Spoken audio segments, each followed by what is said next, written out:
Selamat siang Bu Guru dan teman-teman. Perkenalkan, nama saya Igede Sunartian Suka Pemara, nomor 6 dari kelas 158. Di sini saya akan menjelaskan tentang PowerPoint yang saya buat yang berjudul Vektor di R2. Adapun peta konsepnya saya sajikan sebagai berikut. Vektor di R2 terbagi menjadi 3 bagian, yaitu penyajian vektor, operasi aljabar pada vektor di R2, dan panjang vektor. Penyajian vektor itu sendiri terbagi menjadi 3 bagian, yaitu vektor posisi, vektor satuan, dan vektor dalam bentuk kombinasi linier.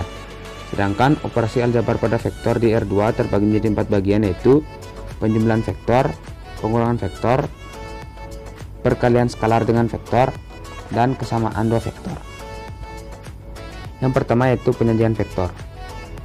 Vektor dapat disajikan dalam dua bentuk, yaitu bentuk komponen dan analitis. Vektor dalam bentuk analitik disajikan dalam bentuk bilangan dengan huruf yang menyertainya. Biasanya huruf yang mengikuti yaitu I, J, K, dan seterusnya. Contoh penyajian analitis yaitu sebagai berikut. Sedangkan penyajian bentuk vektor dalam bentuk komponen dituliskan dalam bentuk matriks dalam suatu kolom. Banyak baris menunjukkan dimensi vektor. Misalkan vektor yang digambarkan pada dimensi 2 yaitu sumbu X dan sumbu Y akan memiliki bentuk matriks dengan penjumlahan baris 2 dan jumlah kolom 1. Sedangkan untuk vektor pada dimensi 3, sumbu X, sumbu Y, dan sumbu Z memiliki bentuk matriks dengan jumlah baris 3 dan jumlah kolom 1. Dalam bentuk diagram, penyajian vektor dapat dilihat pada gambar di bawah ini. Selain dua penyajian vektor secara analitik dan komponen seperti yang telah disebutkan di atas, ada juga penyajian vektor dalam bentuk geometri. Penyajian vektor dalam bentuk geometri dapat dilihat pada gambar di bawah ini. Karakteristik vektor dalam bentuk geometri yaitu tanda positif yaitu arahnya ke kanan atau ke atas, sedangkan tanda negatif arahnya ke kiri atau ke bawah. Yang pertama yaitu vektor posisi. Vektor posisi adalah vektor yang menyatakan posisi suatu objek yang dinyatakan ke dalam nilai. Biasanya berupa bilangan terurut yang disertai huruf I, J, K, dan seterusnya. Vektor posisi juga dapat diartikan sebagai penanda dari suatu titik ke titik lain. Misalkan, titik A berada pada koordinat 4,2. Maka, vektor posisi A dapat ditulis sebagai A sama dengan 4I plus 2J. Vektor posisi menyatakan posisi vektor yang diawali dari satu titik yaitu titik pangkal ke titik lainnya yaitu titik ujung, dan arahnya ditunjuk melalui anak panah pada titik ujungnya.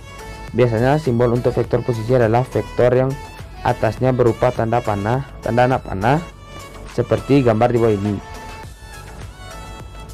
Yang kedua yaitu vektor satuan. Vektor satuan adalah vektor dengan panjang satu satuan. Tentu tidak semua vektor termasuk vektor satuan karena panjang setiap vektor bervariasi. Akan tetapi setiap vektor yang bukan vektor satuan bisa kita cari satuannya dengan cara di bawah ini.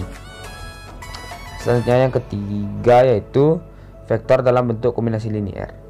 Misalkan V adalah ruang vektor atas lapangan F dan V1 dan V2 adalah vektor dalam V. Kombinasi linier dari V1 dan V2 adalah vektor-vektor yang diperoleh melalui operasi perkalian skalar dan penjumlahan terhadap kedua vektor tersebut. Pada ruang vektor V berlaku operasi penjumlahan dan perkalian skalar. Artinya, vektor 1 dan vektor 2 dapat dikalikan dengan skalar K, M, elemen F sehingga terbentuk dengan menjumlahkan kedua vektor diperoleh KV1 plus MV2.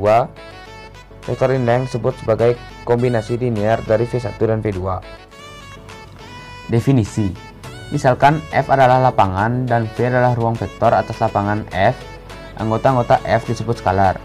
Kombinasi linier dari vektor-vektor V1, V2 sampai seterusnya adalah vektor-vektor yang dapat ditulis sebagai K1, V1 plus K2, V2 sampai seterusnya.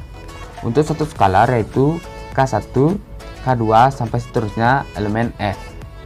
Adapun contohnya yaitu sebagai berikut.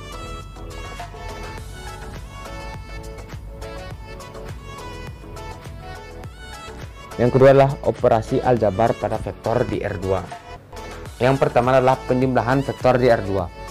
Resultan adalah sebutan dari hasil penjumlahan yang dilakukan pada dua vektor ataupun lebih. Penjumlahan pada vektor ini sendiri juga dapat dilakukan secara aljabar, serta juga dapat dilakukan dengan memakai cara menjumlahkan komponen yang berada di posisi sama atau seletak. Adapun cara menentukan penjumlahan vektor di R2 dapat dilihat di bawah ini. Selanjutnya yang kedua itu pengurangan vektor di R2. Pada pengurangan vektor ini diberlakukan sama dengan yang ada pada penjumlahan. Antara lain dapat dilihat seperti contoh di bawah ini. Selanjutnya yang ketiga yaitu perkalian vektor di R2. Perkalian vektor di R2 dengan skalar yaitu suatu vektor dapat dikalikan dengan suatu skalar atau bilangan real dan akan menghasilkan suatu vektor baru. Jika V adalah vektor dan K adalah skalar, maka perkalian vektornya yaitu K kali V. Dengan ketentuan, jika K lebih dari 0, maka vektor K kali V searah dengan vektor V.